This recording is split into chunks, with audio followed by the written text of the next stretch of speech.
वर्ष 2026 में कुछ बड़ा होने के संकेत मिल रहे हैं। अंतिम कुछ संकेत आपके लिए बहुत खास रहने वाले हैं। तुला राशि 2026 में शुरुआत कई रिकॉर्ड टूटने वाले हैं, क्योंकि प्लेनेटरी पोजीशन कुछ राशि वालों के लिए तो बहुत बढ़िया है, लेकिन कुछ राशि वालों के लिए डामाडोल भी रहने वाली है। ध्यान रखिए, यह फलादेश तुला वाले अपनी चंद्र राशि के अनुसार देखें। जिनके पास चंद्र राशि की जानकारी नहीं है वो लोग अपने प्रचलित नाम के अनुसार इस फलादेश को देख सकते हैं, समझ सकते हैं। थोड़ा उपाय करेंगे, बढ़िया फल मिलेगा। वार्षिक राशि फल मुख्यतः 4 ग्रहों पर ही आधारित होता है: शनि, राहु, केतु और गुरुदेव बृहस्पति। क्योंकि ये 4 ग्रह ऐसे हैं जिस जगह पे भी गोचर करते हैं वर्ष पर्यंत गोचर किया करते हैं। बाकी सभी ग्रहों की पोजीशन जो है समय समय पे बदला करती है। कोई 28 दिन में राशि परिवर्तन करता है, कोई 30 दिन में राशि परिवर्तन करता है और कोई ग्रह 45 दिन पे राशि परिवर्तन करता है। लेकिन ये 4 ग्रह लंबी अवधि के ग्रह हैं। जिसको अच्छा फल देने पे आ जाए उसको बहुत बढ़िया फल देंगे, और जिसको खराब फल दें उसको वर्ष पर्यंत खराब फल ही दिया करते हैं। शुरू करेंगे राशिफल और जानकारी देंगे सबसे पहले उन व्यक्तियों के विषय में जो लोग नौकरी करते हैं। तो आपके कुंडली में कर्म भाव पे, भाग्य भाव पे और एकादश भाव पे गुरुदेव बृहस्पति का गोचर रहने वाला है। गुरुदेव बृहस्पति आपकी कुंडली में वैसे तो अकारक होते हैं, लेकिन जब कोई ग्रह उच्च का हो जाए, स्वराशि का हो जाए, तो बहुत बढ़िया फल देता है। गुरुदेव बृहस्पति साल 2026 में 2 बार राशि परिवर्तन करेंगे। इस चीज का आप ध्यान रखिएगा। तो शुरुआत में तो गुरुदेव बृहस्पति आपके भाग्य भाव पे गोचर कर रहे हैं, लेकिन 2 जून से लगा करके 30 अक्टूबर तक ये उच्च के हो करके हंस नाम का राजयोग बना करके बैठेंगे। परिणाम स्वरूप नौकरी आपकी बढ़िया चलती रहेगी, चाहे प्राइवेट सेक्टर में हो या सरकारी नौकरी में आप हो, आपको लाभ मिलता रहेगा।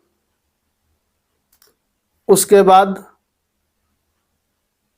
गुरुदेव बृहस्पति ये गोचर करेंगे सिंह राशि में आपके 11वें स्थान पे।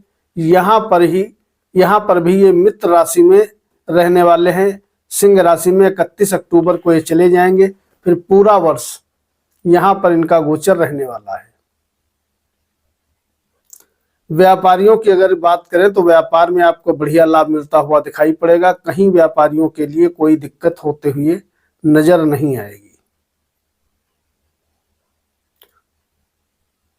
अगर बात करें वैवाहिक जीवन की तो शादीशुदा जीवन भी आपका अच्छा रहेगा। प्रेम संबंध के विषय में तुला वाले वर्ष 2026 में लकी नहीं रहेंगे। इस चीज का ध्यान रखिएगा, क्योंकि प्रेम में सफलता आपको नहीं मिल पाएगी। राहु का गोचर पंचम भाव में लगभग पूरा साल रहेगा, जिसके फलस्वरूप प्रेमी जोड़ों को भी संघर्ष करना पड़ेगा। और अगर आप स्टूडेंट हो, विद्यार्थी हो, तो थोड़ा श्रम आपको अधिक करना पड़ेगा। उसके बाद ही आपके कैरियर में अच्छा रिस्पांस मिलता हुआ दिखाई पड़ेगा। आने वाले समय में जो अविवाहित जोड़े हैं उनकी कामना 2026 के अंत में पूरी हो जाएगी, क्योंकि 31 अक्टूबर को जब सिंह में गुरुदेव बृहस्पति गोचर करना शुरू करेंगे तो उस समय आपके शादी के योग प्रबल रूप से बन जाएंगे। और अगर आपके संतान नहीं है तो उस समय पहली और दूसरी संतान होने के भी योग गुरुदेव बृहस्पति की कृपा से बनेंगे। तो ये 2 प्रॉब्लम अगर आपकी हैं, शादी नहीं हुई है, आपके बच्चे नहीं हैं, तो इस समय का आपको इंतजार करना पड़ेगा। अब बीच में कोई महादशा या अंतरदशा आपको संतान दे दे, या शादी करवा दे तो अलग बात है। भाग्य की यदि बात करें तो भाग्य वर्ष पर्यंत आपका ठीक ठाक बढ़िया तरीके से साथ देता हुआ नजर आएगा, क्योंकि भाग्य भाव पर किसी पापी ग्रह की दृष्टि नहीं है। भाग्य मजबूत है, जिसकी वजह से आपके सभी काम सुगमता से बनते रहेंगे। अगर स्वास्थ्य के दृष्टिकोण से देखें तो पूरा साल अच्छा है। इसके अलावा कोर्ट कचहरी वाद विवाद मुकदमों से भी आपको कहीं न कहीं राहत मिलते हुए दिखाई पड़ेगी। शत्रुओं से छुटकारा मिलेगा। और छठे भाव में बैठा है शनि, तो इसका लाभ ये मिलेगा, अगर लोन वगैरह ले रखा है, कर्जा वगैरह ले रखा है, तो उसमें निश्चित तौर पे शनि देव की कृपा से आपका कर्ज समाप्त होगा। धन आगमन के योग ये बनाते रहेंगे। तो इस प्रकार की समस्याओं से आपको शनि निश्चित तौर पर राहत दिलाने का काम करेंगे। यात्राओं की यदि बात करें तो यात्राओं के लिए वर्ष पर्यंत गोचर अच्छा है। अगर आप यात्रा करना चाहते हो, यात्रा कर सकते हो। स्थिति लाभदायक बनी हुई है। इसके साथ साथ अगर उपाय की बात करें तो भैया शनि देवता अभी आपके लिए सहायक रहेंगे। आपके कुंडली में सुख समृद्धि के भी ये मालिक होते हैं, ये बुद्धि के भी मालिक होते हैं, 2 घरों के मालिक हैं। अपने स्थान से तीसरे और बुद्धि स्थान से दूसरे बैठे हुए हैं। तो इनके लिए सरसों के तेल का दीपक शनिवार को आप जलाएंगे तो आपको बहुत बढ़िया रिस्पांस मिलता हुआ दिखाई पड़ेगा। क्योंकि शनि की कृपा इसलिए भी आपको ज्यादा मिलते हुए दिखाई पड़ेगी, क्योंकि शनि की जो दशम दृष्टि होती है वो होती है प्रारब्ध की दृष्टि, और शनि की जो दशम दृष्टि है वो भैया पड़ रही है आपके तीसरे स्थान पे। तीसरा स्थान होता है स्ट्रगल का, संघर्ष का।